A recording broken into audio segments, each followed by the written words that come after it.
সুন্দরবন হলো বহুবিধ জীববৈচিত্র্য সহ বিশ্বের বৃহত্তম বদ্বীপ।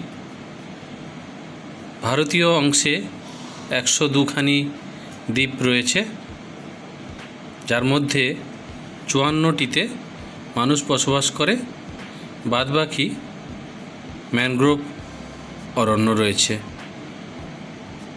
এই সুন্দরবনের মধ্যে প্রায় 84টি ম্যানগ্রোভ রয়েছে, যার মধ্যে 37টি প্রজাতি অব্লিগেট ম্যানগ্রোভ বলা হয়।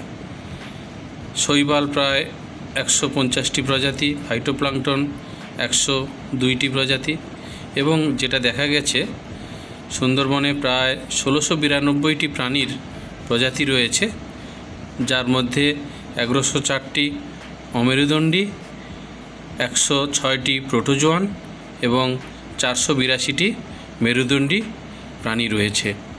যার মধ্যে সবথেকে অবাকজনক ব্যাপার, একটি স্পিসিস বাটাগুর বাসকা, যাকে রিভার টেরাফিন নামে আমরা চিনি, এটি কিন্তু বিশ্বে খুবই কম জায়গায় পাওয়া যায়।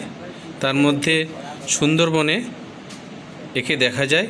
এটি একটি এন্ডেঞ্জার স্পিসিস, যাকে সুন্দরবনে এই মুহূর্তে সংরক্ষণ করে রাখার একটা চেষ্টা চলছে, এবং এরা সাধারণত জানুয়ারি থেকে লেট মার্চের মধ্যে ডিম পাড়ে।